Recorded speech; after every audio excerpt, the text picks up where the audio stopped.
We have been traveling the rich fertile lands of Kenya, far and wide, across the highlands and lowlands of this beautiful country, talking to farmers wherever we go. We want to give them the help and knowledge they need to improve their farming methods, increase their income, and turn around their farms into good business for the future. Join us and our experts on this journey and share their families' experiences as they make the changes. Karibu to Shamba Shape Up Safari.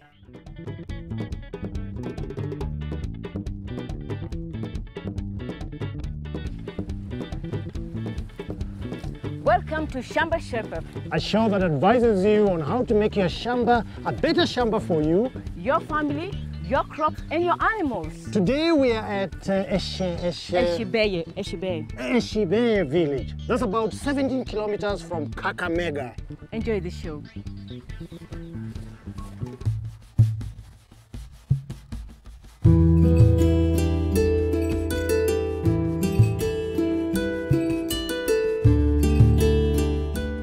Arthur and his wife Priscilla have 3 children who have now grown up and left home, gone to find their own lives. Arthur has many projects on his Shamba and has some help from his niece and some farmhands. He supplies his produce to local businesses. Arthur, we are very happy to be in your farm. Now tell us, how long have you been farming, Arthur? I've been farming more than 18 years. And I started on a very, very low scale. And how big is this farm? The farm is about 7.5 acres. Yeah. Arthur has tissue culture bananas, fruits and vegetables, and lots of chickens on his Shamba. What is the problem with your crops? My banana's not doing well because of a very dry season. The soil does not hold water for long. Another wish of mine, expansion of poultry, layers as well as broilers. What would you like to achieve in life eventually? I came to the earth. I was born, I was young, but I want to make it very, very different when I die or when I grow old. I make it better so that whoever will come behind me will also have a good foundation to come up. That's great. Wow. You would love to leave the earth a better place than you found it. And I found it. Absolutely. That's very nice. Well, Arthur, we've listened to your problems. We'll see what we can do. We'll get you technical advice and we'll get you experts who are going to help you. And then basically we'll make sure, hopefully, that your dream will come true of saying that you want to leave this world a better place than you found it. Thank you so much. I will be very happy. We promise to do our best, okay? Let's go to the Shamba. It's time for the Shamba Shape Up team to set up base camp at Arthur and Priscilla's Shamba so that we can look at the problems. The tissue culture banana plantation is not doing well.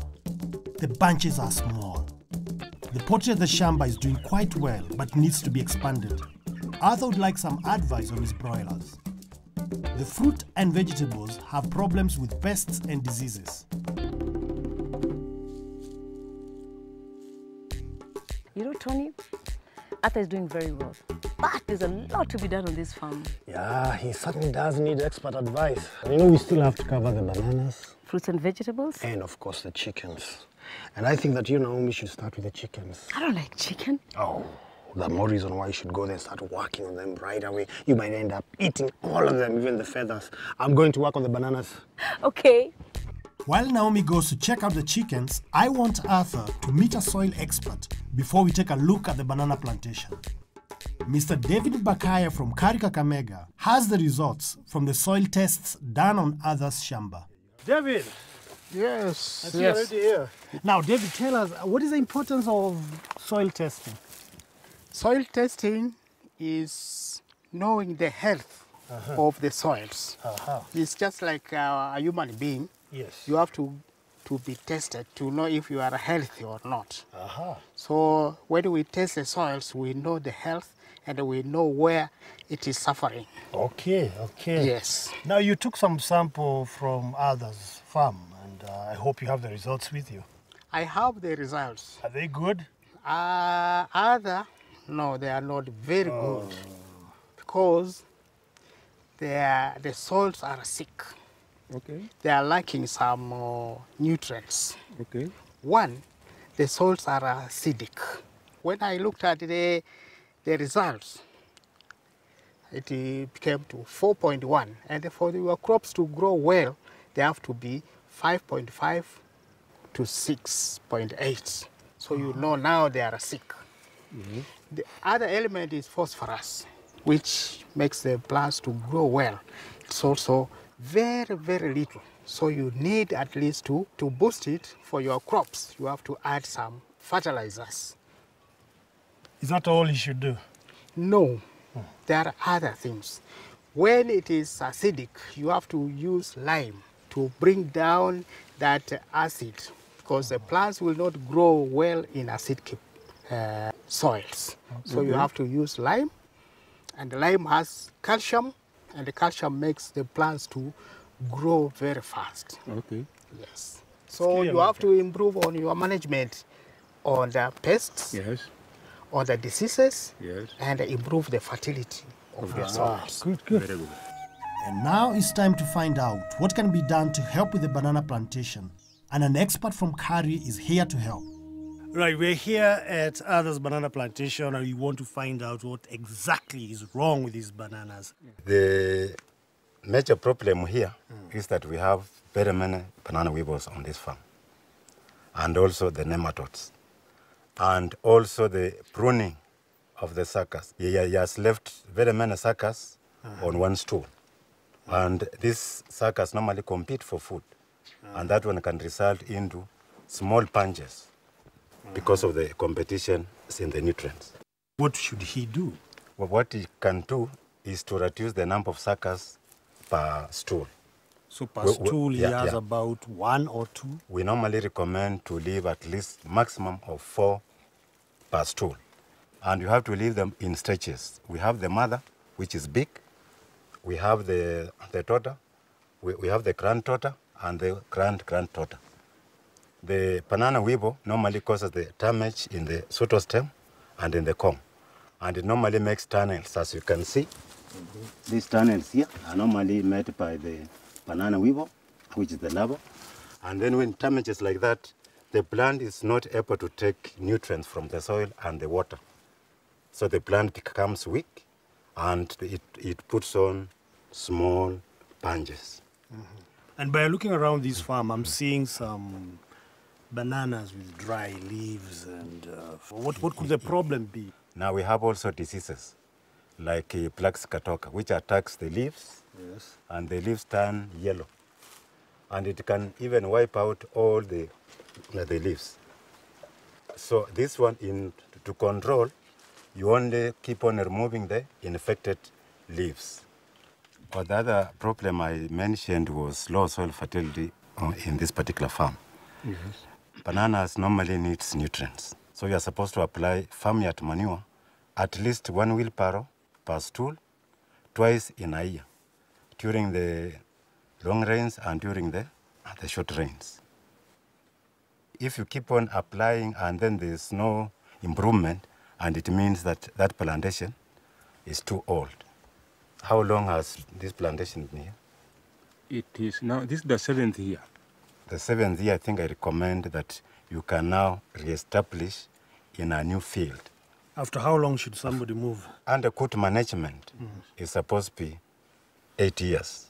But this one was not under good management. A farm like this should be around 5 years. You move to another new field. So we are ready to move to another field? Yeah, I'm ready. Yeah. Arthur has found out from his soil tests that his soil was very acidic. If you have acidic soil, remember you must add lime. Between 10 and 15 bags are needed for every acre. This should be done 6 to 8 weeks before planting and repeated about every 2 years to help ensure your soil remains healthy. A banana plantation should be re-established in a new field approximately every 8 years if it is managed well. This will help produce bigger and better bunches. And I'm sure with time, with this expert here from Kari, you'll soon be saying goodbye to this and looking forward to big, big, big bananas. So now, how far are we going now? Yeah, for you to establish a new plantation, you have to prepare the land. After preparing the land, you have to peg the holes. Then Arthur follows Mr. Nzauli's instructions for planting new banana trees. You must dig a hole that is 2 feet wide and 2 feet deep. Separate the topsoil from the subsoil. Then mix your organic manure with the topsoil.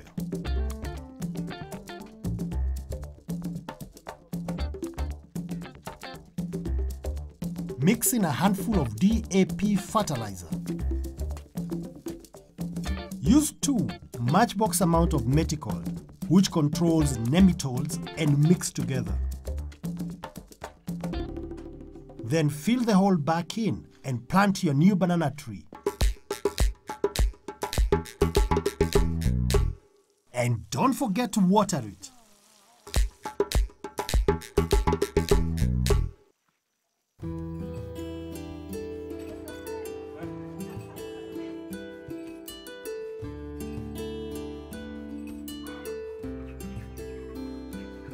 I've been walking around Arthur's chicken pens, and he's got broilers as well as layers. Now these are broilers which are reared for meat, and that's what we're going to be talking about today. As Arthur wants to increase his chicken production, Dr. Moses Owino from Kenchik has come to give some helpful advice. Mr. Arthur, Present. now I've brought you a chicken expert from Kenchik. Yes. And he's going to help with a lot of your problems That's with the chickens. Yeah. Mr. Wheeler, did you go around? Did you check? Yeah, I've gone round, seen the setup. It's a good operation. However, there are a few things here and there that it needs to change in order to get better results. Okay, and they are? One of the things is that the brooder. If you look at the brooder, it is too small. There's no space. The foot bath is not there. The feeders that is using, we no longer recommend them. Again, it has very sharp corners. A brooder is supposed to be round so that birds do not get a chance of going to crowd into sharp corners. You know what happens when it's cold? They'll go and crowd into sharp corners. Some of them will pile on top of each other, and the ones below will suffocate. Then when it comes to preparing the brooder, curtains is very important. Like behind me, I can see a curtain, which to me, I would not recommend. First of all, it's a polythene, and it's not covering the house properly. Arthur, do you have a question? No, I don't have a question. I should comment on what the doctor said. It's a good instruction that can improve my poultry management. I'm very happy. That's great. So now we can go and make the chickens happy, right? Yeah, let's go. Okay. Now they're clearing the old chicken house, removing the old curtains, sweeping the floor. It's a new start. We start work on improving the chicken house. The old manure flooring must go into seal bags away from poultry houses to avoid contaminating the compound.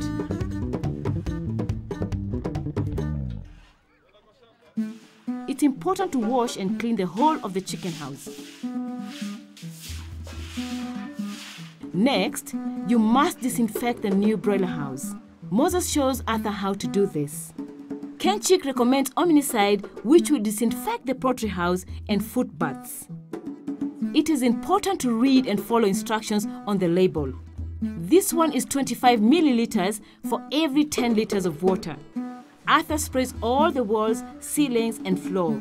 Remember to make sure you're dressed properly for this. Then, Kenchik suggests curtains, such as using used animal feed sacks, which Arthur already has on the Shamba. They do not block light or air, but do block the cold wind. Fix them on the outside and not in the inside of the chicken house, so they can act as a windbreaker, and fix them on the bottom so they can be opened from the top. Next, wood shavings are spread over the floor. Wood shavings make the best flooring as they are good for warmth and absorb the feces. This looks like a puzzle, but in fact, it is a brooder that the Kenchik expert suggested. It's very important for the chicks to be warm. like a mother's love. The new round brooder is constructed and can be expanded as the chicken grow.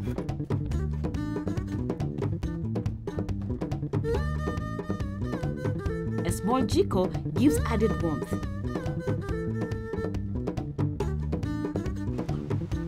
I've come to find out what is the best feed for the chicken. And with me here is Mr. Richard from Unga Limited. Mr. Richard, what chicken feed do you recommend? We have two types of Unga broiler feed. The one to start the chicks at the 1 to 3rd week is called first grow broiler starter. Then after that week we shift to Unga broiler finisher. We feed from that week to 6th week. Now the chick is ready to be marketed. The special thing with Unga Fast Grow is that it's a highly formulated feed to finish the chicken at the shortest time possible, so that the farmer can market his chick and reap the benefit. That's very interesting. Thank you so much, Mr. Richard. I'm going to pass this information to Arthur. Thank you. Now we know what is best to feed the new chicks. We better finish the new brooder.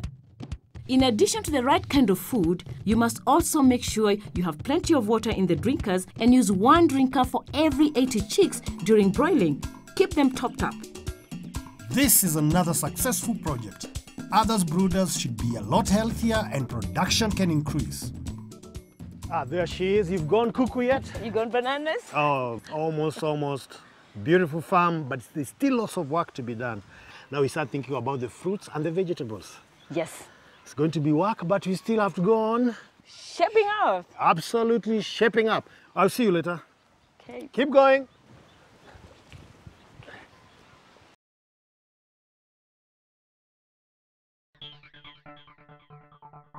Welcome back to Shamba Shape Up. We are at Arthur Farm near Kakamega. So far, Arthur has learned from Kari that his soil is acidic and he needed to add lime. Also, he needed to re-establish his banana plantation to produce bigger bunches. And Kenchi gave Arthur top tips to help him improve the housing for his broiler chickens. Let's see what else we can shape up in this Shamba. Naomi, I've got the purpose. I got the passion fruit. All is not well with Arthur's fruits. Isaac Ogutu from Syngenta has come to help. Isaac, please, we would like your help. You can see the condition of these purples. I don't know what you think, but Arthur needs help. Would you kindly help him out? Bwana Arthur, Yes. I would please like you to tell me the problems you are experiencing with your purpose. As you see the purpose, how they have got a problem. It can't grow in a fertile way. You can see the leaves are not green as they should be. The fruits, some are very small, some have got some patches, so I would like your help as an expert. You should be able to control pests and diseases. You can see like this purple here, it is diseased. This kind of disease, we call it purple rot. When an insect comes and then lays eggs or wind blows some fungus to your purples, you are able to get diseases on your purples.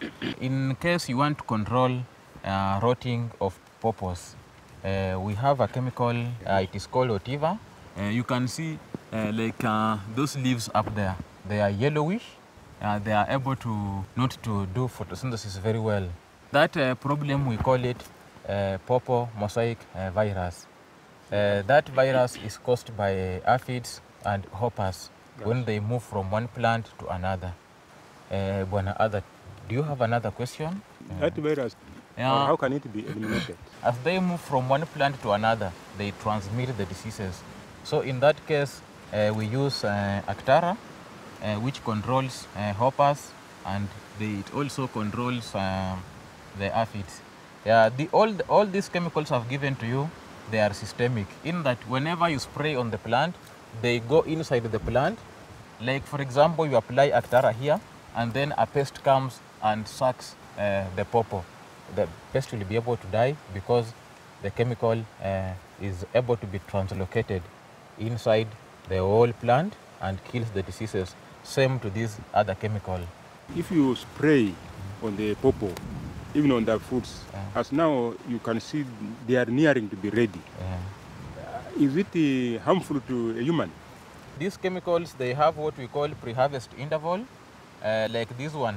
When you use it for purpose, you will have to consume your purpose after 14 days. I'm seeing you be left with another chemical. What's the use of it? As you can see the leaves, we have another problem of leaf spots and leaf rust. Leaf rust, when you look at the leaf, you see something like rust. Yeah. The chemical we use for leaf rust and even mildews on purpose, we use SCORE. It is a curative fungicide against the diseases. This one is both curative and preventive. So, that's good advice for the purpose. But what about Arthur's passion fruit?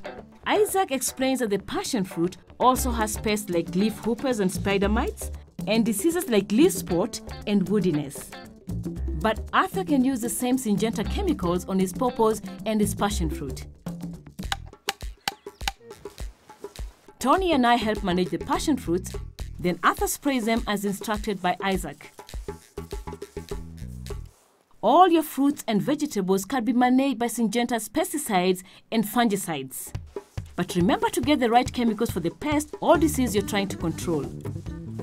Read the instructions carefully on the package. And most important, after you have sprayed, don't harvest the fruits for the number of days shown on the instructions. Naomi, come see this. Look at these anthills. Whoa. You deal with it. I'll see you later. It's a good thing I made plans. Okay. I have asked an expert from Lackland to come and take a look. Mr. Otieno. How are you? Hi, good to see you. Fine, good to see you again. You're here at the nick of time. Now, my friend Arthur here has this problem with an anthill. It's huge, and I'm sure there are so many around here. But could you help? Now, Mr. Arthur, these are not your friends on the farm. You have two main problems when you have so many anthills. First of all, they mess up with your crops. So that when you're planting, they eat the seeds or they eat the seedlings. Number two, they go to your farm structures, they eat the core and the foundation, making them weak and unsafe. So we need to get rid of this. We need to treat this anthill so that we control the ants or the termites. How do you do it? Well, the simplest and the most effective way to control termites is to use a good quality, genuine termiticide or an anti-termite. And we have several in the market. Today I'll probably show you one that you can use, the #1 leading brand in the country that you can use to control termites cost effectively and in a safe way. And Mr. Otieno, is it going to finish these anthills? The one that I'm going to show you will give you a control for over 15 years because it goes right to the core of the termite, of the anthill, or the termite colony. And then it kills the queen and it makes sure that the whole colony is disoriented. Okay, can we do it now? Yeah, we can if you are ready. All of us? Yeah. Okay, good, let's do it. I don't think you're ready. Well, why not? You can't. You are not ready because you don't have what is required to undertake that treatment. What is required? I thought it was just basic, you know? Okay, you need to have the correct protective clothing for this kind of exercise. So what I'll do is I'll demonstrate what needs to be done. Wonderful, wonderful. Let's do it, let's do it. It is advised to do this during the rainy season, or you must simulate rainfall by pouring water on the anthill and leaving it overnight. Then you must chop about 2 feet off the top of the anthill.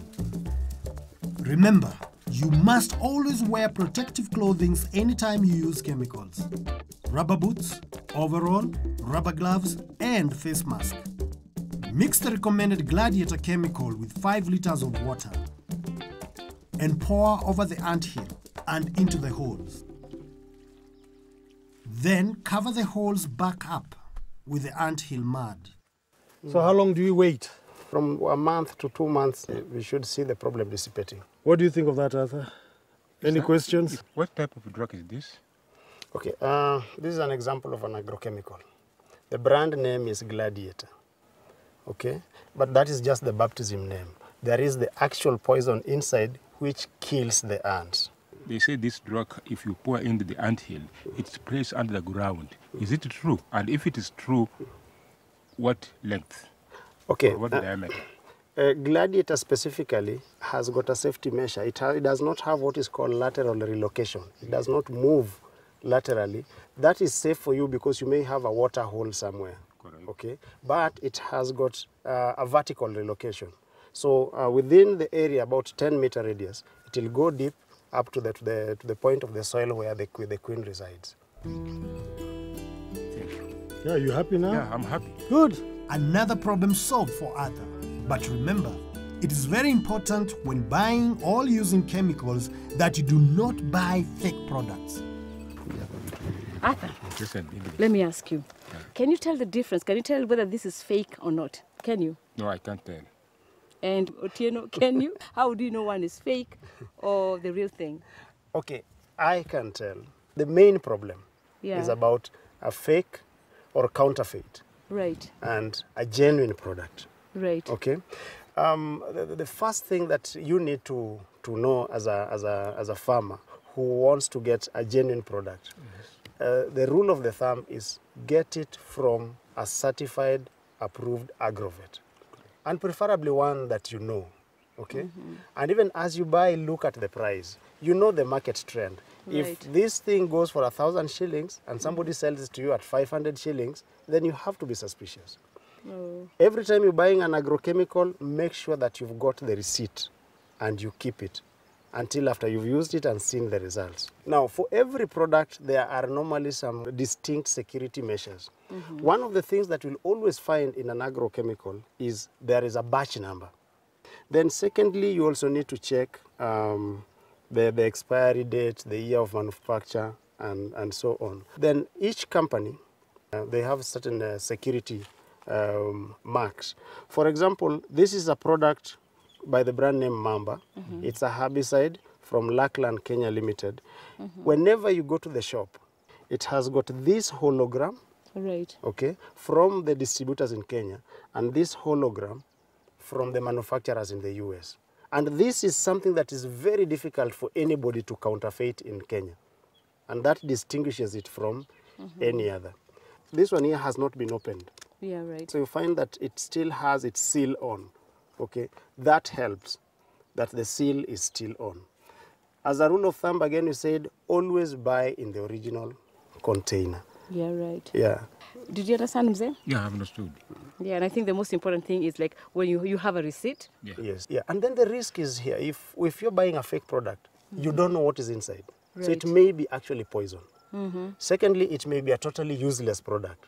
So it Right. won't work. So you have Yeah. to incur the cost twice. Right. Okay. Maybe by that time you're already too late. The season is over. So you may suffer a total crop loss. So it is important that you actually get a genuine product the first time. Let's see how the other projects are doing. The re-established banana plantation will have a real big impact on a new crop. Don't forget, if your soil is acidic, you must add lime. And on his broiler chickens, Arthur is going to be full steam ahead following the top tips from Kenchik. And with the helpful advice from Syngenta, fruit and vegetables on this Shamba should now do much better. Hello, guys. How are you today? Fine, fine. Priscilla, what do you think about the broiler shed? I liked it. I liked it very much. Oh, that's nice. Arthur, we've been here with you, working hard and bringing you the best experts, and I think we did a very good job. All right, mate. You have done a great job. I'm very much happy because you are trying to shape up my Shamba. Is it shaping up? Of course, it is shaping up. Wow, we're very happy to hear that. And we are very happy that we are all shaping up. It's been another successful Shamba Shape Up. Join us next time.